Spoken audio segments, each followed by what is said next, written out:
Hello everybody. Today we just finished one English language class. I provided the class to the young kids today, and there were around 15 or 20 kids there in the class. And I had my students with me. She's from the USA, and she studies in the university there. And she came here to take the TESOL certification course, and she want to teach English around the world. Therefore, she had to observe the class today, and we are going to discuss what happened in the classroom as I taught there in the class, and she has observed me and noted down some of the things, and she is going to share with you guys, and she's going to share with me also, and we are going to have some sort of reflection on it. Welcome to our discussion. So Stella, how did you find my class today there? In terms of techniques and the students were I confident enough, or students were responding properly, or they had some problem in terms of techniques or discussion in the classroom. So overall, how did you find it? Then we will go to step by step. Yeah, I think your class is very organized, Yeah. and it's divided into different parts, and I could see how you moved from one part to another part. Okay. And why. Yeah. First you greet the students, then you do the warmer, and then you do the actual activity. Yeah. Sometimes we rush too much, just step into the activity, and that's not gonna work. So I think your class is very organized, and you're making progress for the students gradually. Okay. Yeah. And effectively. Cool. So since you have to do exactly the same, because you are teaching tomorrow, I don't think you'll be teaching the same grade, but you'll be teaching these students of same group tomorrow, age group, and you have to follow exactly whatever I did in the classroom, from greeting to conclusion part. And it was 45 minutes class, and what did I do first in the beginning, how I entered in the classroom, as you said, greeting. Then what was the next activity I did after greeting? Do you remember? You've Yes. taken some note, you can take help from there. Actually for the greeting, I have something to say. You not only greet the students, you also gave them instructions in class. Yeah. I think that's very good. Yeah. And then What sort of instructions I provided, for example? there are two instructions and two rules. I Yeah. think. The first one is speak only English in class, and then speak one at a time in class. Just don't disturb others, and don't disturb others when they're speaking. Yeah. And when I said speak only English, I was more of flexible. For example, in the class, I only understand English. But outside I understand Nepali language also. So I was a little bit flexible there, right? Yeah. What I think is in the beginning, if we set some sort of instructions for the students, then rest of the time we can control them and put have their attention on us. Otherwise, they don't know what they have to do. So that's, I think, is a better instruction in the beginning.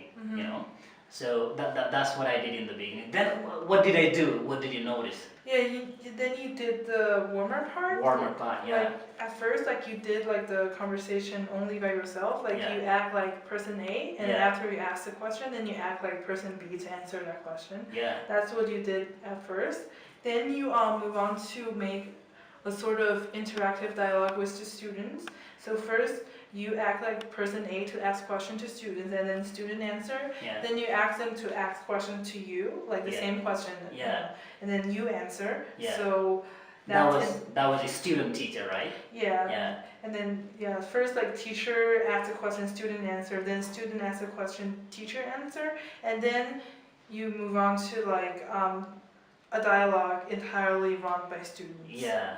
That was the purpose of this activity. You observed really, well, because she has eaten everything in detail. Because this is everything in detail. Because as I was, teaching, and she was noting down everything. Because she has to do the same tomorrow. That's why, you can work on it as she did. So Yes, that was first one was like I played two roles, different roles, and Yeah. students were just watching and listening, Listening, right? Did you notice I was using gestures and like Yeah, you use gesture like you use your eyes to Yeah. like watch and then mouth to speak Speak and and- ears to Yeah, listen. sort of, because what happens is the purpose, because since they are the students who are young learners and they understand by accents.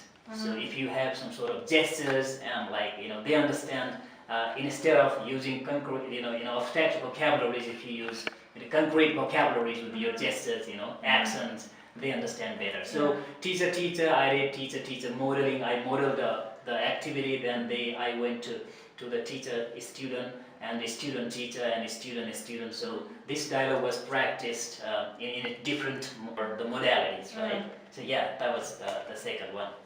And what did I do in SWOT later on? Yeah, then you move on to the main activity, like you show 3 pictures, cycling, car room, and chess to the students. Yeah, And you post like 3 questions. What are you good at? Like Yeah. that's like yeah, the that was Picture. yeah.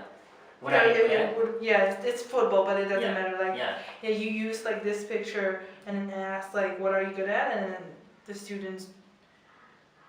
Actually, like you first answer yourself, like I am good at football. Then you flip the page, yeah. and then you ask, How how often do you play? Like, And the answer is here. It's pretty straightforward Yeah. for kids. Yeah. It's 3 times a week. Yeah. And then you ask, who do you play with? And then the answer will be, I play with uncle.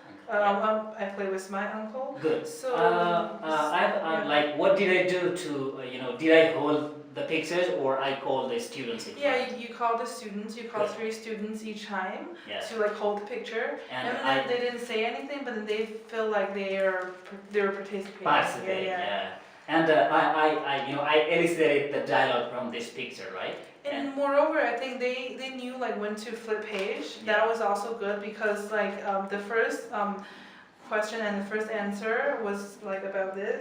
Then like they knew, oh, then we move on to other questions. So Cool. they knew Yeah. to like Yeah. flip the page and let the conversation move on to other 2 questions. The name of this activity is context setting.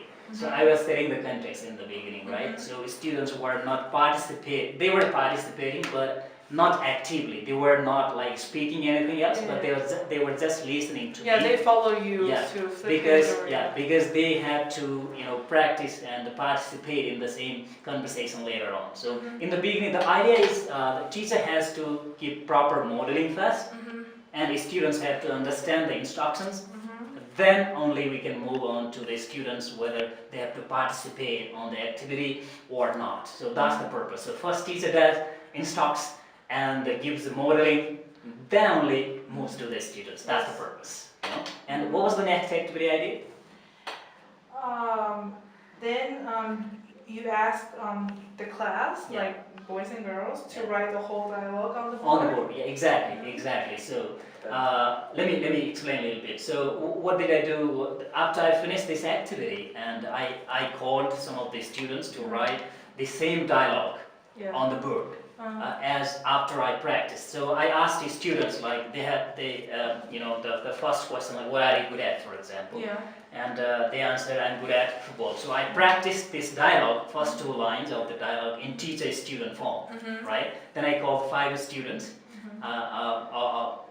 to the board, and they wrote on the board. But did they write the whole sentence? No, that's one thing I wanted to say, because they're still young, so if you ask them to just write the whole sentence, that'll be a bit hard for them, and they will feel like, discouraged. So you ask, for example, for the sentence, what are you good at? There are 5 words in it, so you ask like 5 boys. Then they were like standing in a line, and each boy wrote down 1 word, and then 5 girls, I am good at volleyball, like the same pattern. And then you did that for a couple of times to finish the whole dialogue, the 6-line dialogue. That's what I did. Then I read the sentence and also blanked. Then students, what they did,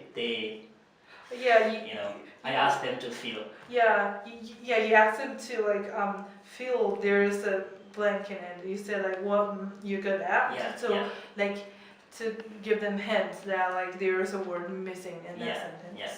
And what was the next activity?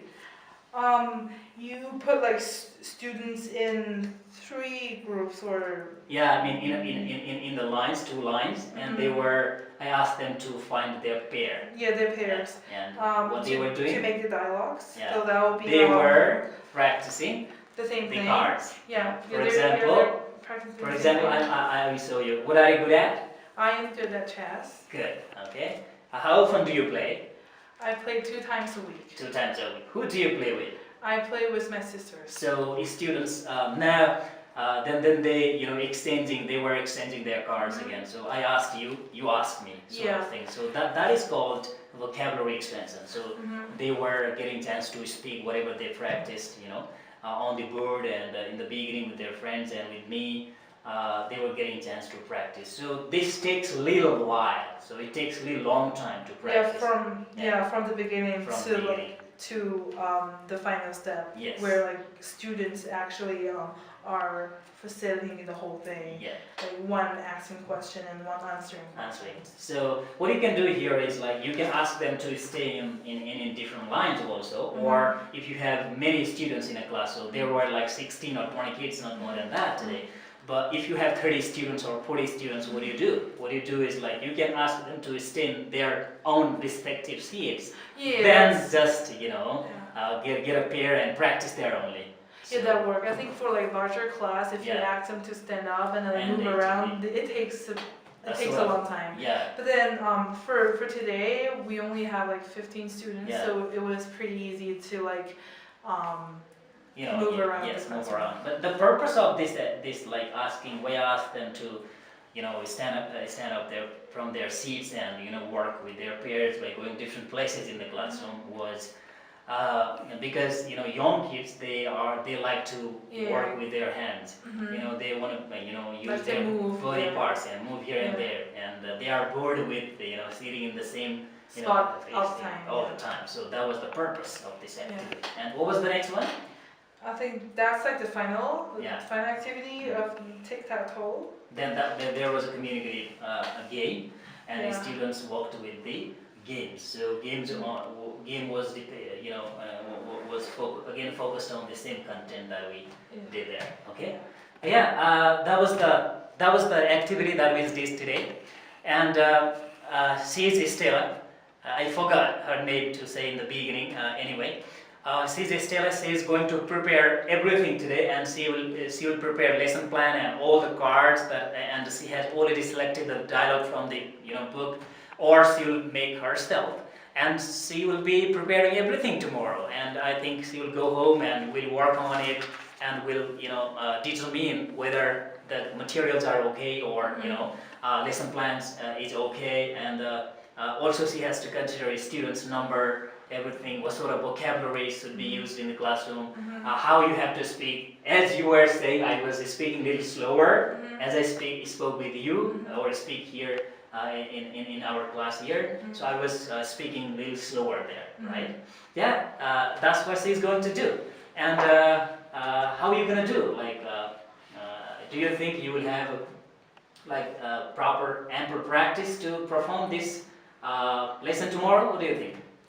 I think after observing and taking notes, I'm pretty prepared. Actually, especially with the help of this, this is very useful. Like sometimes, like choosing the correct format is very helpful. So I will choose like photos and plans tonight, and then and find a 6-line discussion dialogue myself. I think it's... it means like what she says is like it's easier for her to observe me at first than noting down everything on her diary and using all these tips, and still we discussed a little bit what I did in the classroom, and this sort of observation and reflection helps a lot to the teachers get better prepared for the next class, right? And also it's helpful for time management. Yeah, time, that is very important. Yeah, because I realized like you didn't like look the watch for the whole time, but then like your I think your class fit into those fit Yes. into this 40 minutes class Cool. perfectly because I checked the phone Yeah. like every 20 minutes or so Yeah. to see like what time is it right now. Yeah. So like because I didn't know like what you were going to do, so I Yeah. checked the phone. But then Yeah. you didn't seem to like worry about Time management. the time Yeah. because you Very good. already Yeah. did it before. Yeah. I mean, DDCC is very clever, really clever, because he taught different students in different places, and like. Therefore, I don't think you'll have a problem tomorrow. Let me see. I'll be observing tomorrow in the class, and she'll be teaching. Best of luck for tomorrow. Thank you so much for being here. Thank you.